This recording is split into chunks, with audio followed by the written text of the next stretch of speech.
This is Audiobook Caboodle YouTube channel.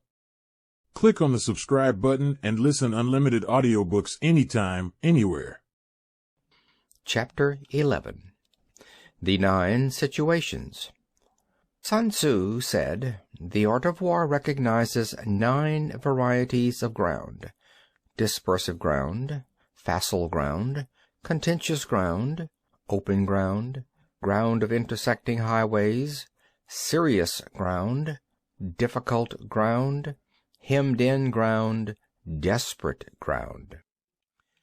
When a chieftain is fighting in his own territory, it is dispersive ground. When he has penetrated into hostile territory, but to no great distance, it is facile ground.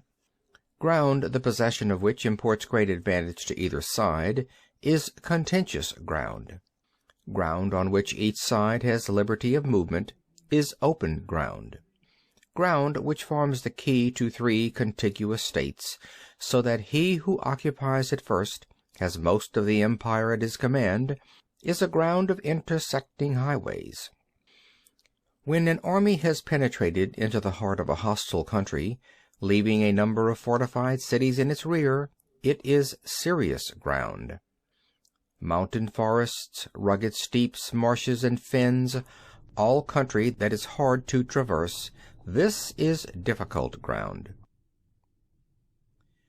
Ground which is reached through narrow gorges and from which we can only retire by tortuous paths, so that a small number of the enemy would suffice to crush a large body of our men, this is hemmed-in ground. Ground on which we can only be saved from destruction by fighting without delay is desperate ground. On dispersive ground, therefore, fight not. On facile ground, halt not. On contentious ground, attack not. On open ground, do not try to block the enemy's way. On the ground of intersecting highways, join hands with your allies. On serious ground, gather in plunder. In difficult ground, keep steadily on the march. On hemmed-in ground, resort to stratagem. On desperate ground, fight. Those who were called skillful leaders of old knew how to drive a wedge between the enemy's front and rear, to prevent cooperation between his large and small divisions, to hinder the good troops from rescuing the bad, the officers from rallying their men. When the enemy's men were united, they managed to keep them in disorder. When it was to their advantage, they made a forward move; when otherwise, they stopped still. If asked how to cope with a great host of the enemy in orderly array and on the point of marching to the attack, I should say, begin by seizing something which your opponent holds dear. Then he will be amenable to your will. Rapidity is the essence of war. Take advantage of the enemy's unreadiness. Make your way by unexpected routes and attack unguarded spots. The following are the principles to be observed by an invading force. The further you penetrate into a country, the greater will be the solidarity of your troops, and thus the defenders will not prevail against you. Make forays in fertile country, in order to supply your army with food. Carefully study the well-being of your men, and do not overtax them. Concentrate your energy and hoard your strength. Keep your army continually on the move, and devise unfathomable plans. Throw your soldiers into positions whence there is no escape, and they will prefer death to flight. If they will face death, there is nothing they may not achieve. Officers and men alike will put forth their uttermost strength. Soldiers, when in desperate straits, lose the sense of fear. If there is no place of refuge, they will stand firm. If they are in hostile country, they will show a stubborn front. If there is no help for it, they will fight hard. Thus, without waiting to be marshaled, the soldiers will be constantly on the qui vive, without waiting to be asked, and they will do your will without restrictions. They will be faithful. Without giving orders, they can be trusted.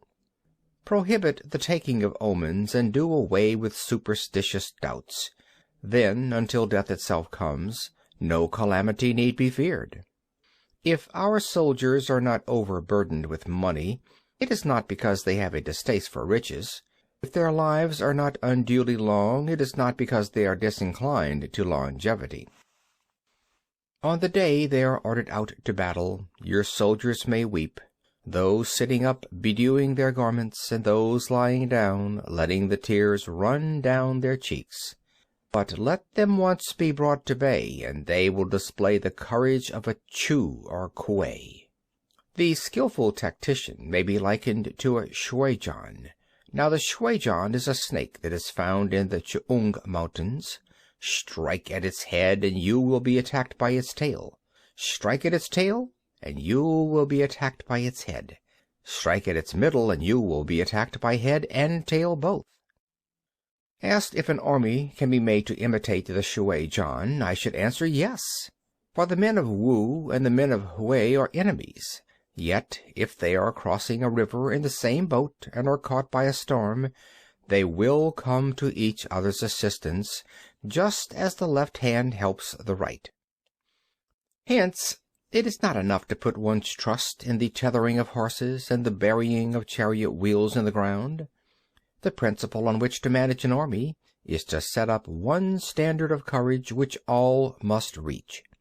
How to make the best of both strong and weak, that is a question involving the proper use of ground.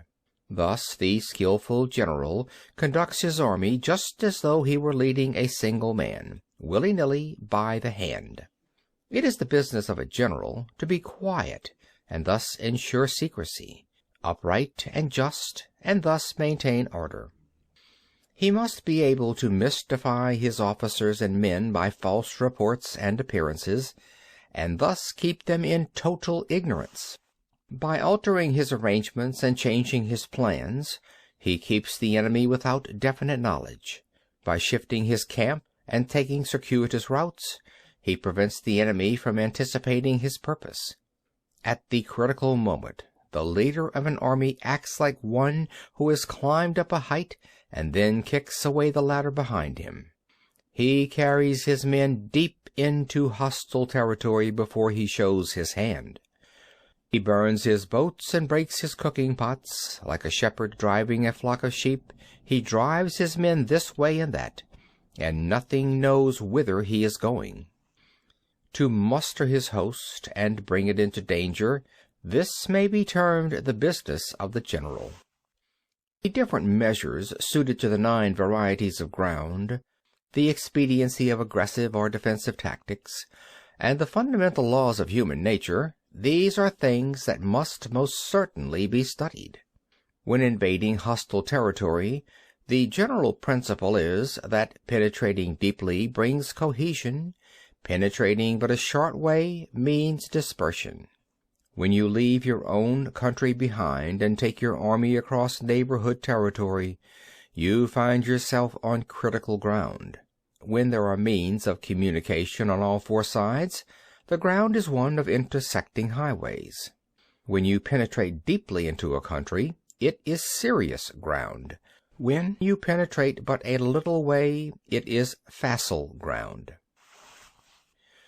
When you have the enemy's strongholds on your rear and narrow passes in front, it is hemmed-in ground. When there is no place of refuge at all, it is desperate ground. Therefore, on dispersive ground I would inspire my men with unity of purpose. On facile ground I would see that there is close connection between all parts of my army.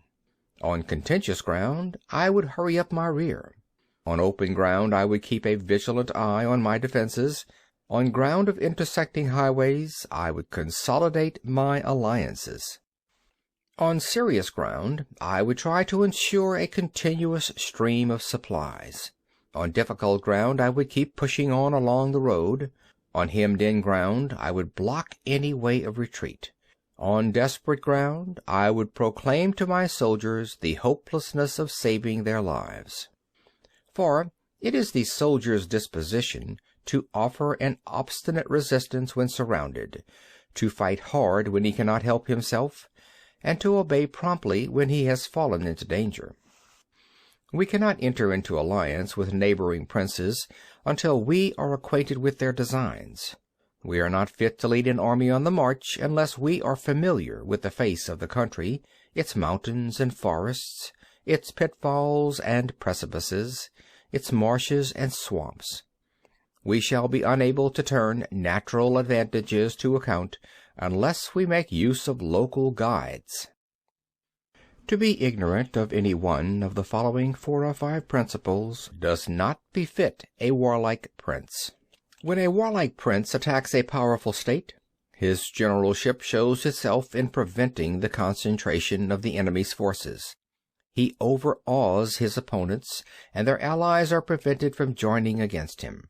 Hence he does not strive to ally himself with all and sundry, nor does he foster the power of other states. He carries out his own secret designs, keeping his antagonists in awe. Thus he is able to capture their cities and overthrow their kingdoms.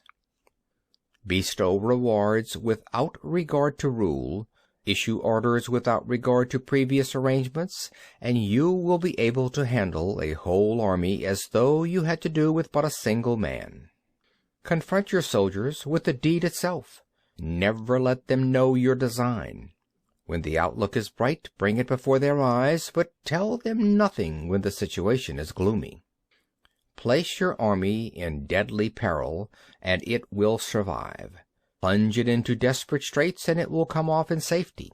For it is precisely when a force has fallen into harm's way that it is capable of striking a blow for victory. Success in warfare is gained by carefully accommodating ourselves to the enemy's purpose. By persistently hanging on the enemy's flank, we shall succeed in the long run in killing the commander-in-chief. This is called ability to accomplish a thing by sheer cunning. On the day that you take up your command, block the frontier passes, destroy the official tallies, and stop the passage of all emissaries. Be stern in the council chamber so that you may control the situation. If the enemy leaves the door open, you must rush in.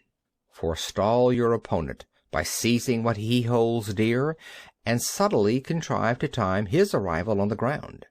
Walk in the path defined by rule, and accommodate yourself to the enemy until you can fight a decisive battle.